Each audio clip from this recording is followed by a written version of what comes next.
La grâce est amour. Mes bien chers enfants, je suis au milieu de vous comme je l'étais au milieu de mes disciples lorsque je vivais dans le monde.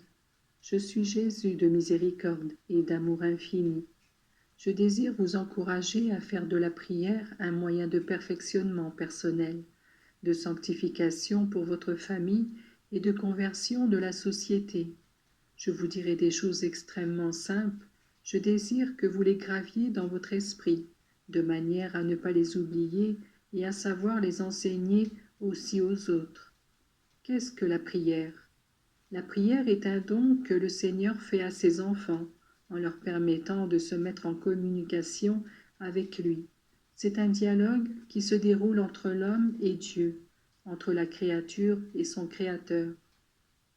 Si vous comprenez la véritable signification de la prière, vous ne laisseriez pas passer un seul instant sans prendre ce contact avec le ciel, pour dire à Dieu lui-même ce que vous désirez, et avant tout pour le remercier de ce qu'il fait pour vous. Vous ne cesseriez pas un seul instant de lui demander pardon de vos fautes et de celles du monde entier.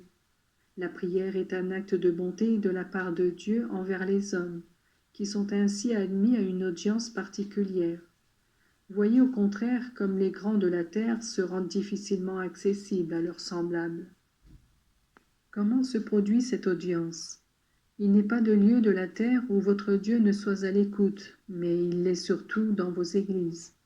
Du tabernacle, moi, votre Dieu, votre Père et votre Roi, je vous parle et je vous écoute. Je m'interpose aussi entre le Père et vous, afin qu'il use de miséricorde envers vous et vous aide à parvenir au salut. Je m'immole encore mystiquement pour vous sur l'autel. C'est la prière liturgique qui me fait agir et prier avec vous et pour vous. Et c'est la prière la plus importante, parce que c'est toute l'Église qui entend que mon corps mystique est représenté. Comme je suis affligée lorsque l'habitude remplace cette prière, et que l'on assiste d'une présence purement physique, comme absent de cœur et d'esprit.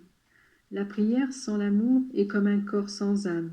En outre, que dire de ces chrétiens qui assistent au saint sacrifice en état de péché mortel, sans ressentir l'urgence de se réconcilier avec moi, ni l'exigence de se nourrir de l'aliment divin que je leur offre.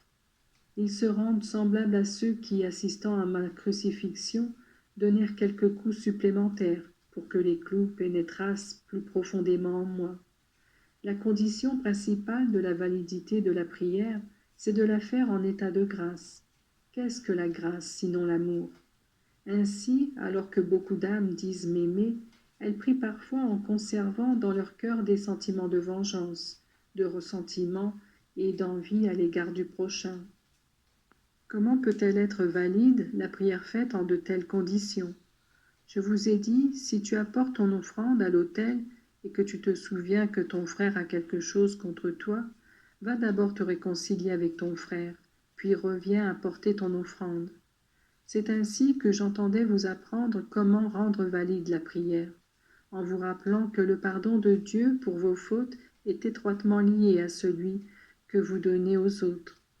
Ainsi rend-on le bien pour le mal, car par la prière liturgique, c'est-à-dire par la messe, vous m'invitez à accorder à ceux qui vous font du mal le secours pour obtenir leur conversion. Et ceci peut être un début d'harmonie et de paix parmi les frères. Mes enfants, elle est belle la prière que vous faites chaque fois que vous vous unissez à d'autres personnes pour élever votre supplication vers Dieu ou vers la Vierge Sainte. Dans l'union, vous donnez force à votre requête, grâce à ma promesse d'être au milieu de vous, pour demander avec vous au Père ce dont vous avez besoin. Toutefois, il est nécessaire que vous créiez entre vous cette unité d'esprit et de cœur. Ainsi, on pourra dire de vous en toute vérité que vous êtes comme les premiers chrétiens, disposés à vous donner et à vous sacrifier les uns pour les autres. Dans cette disposition de charité, soyez toujours assidus à ces rencontres. J'établirai entre vous un lien de véritable amour. Malheureusement, le démon travaille avec assiduité pour désagréger les familles et la société est tourmentée par des discordes sans fin. De ce cénacle peut partir comme un rayon de soleil pour éclairer les autres. D'une humble chose, avec mon aide, naîtra un grand bienfait pour tout le monde. Je vous bénis tous, je bénis vos familles, les élèves de vos écoles, les paroisses, la jeunesse et l'Église entière.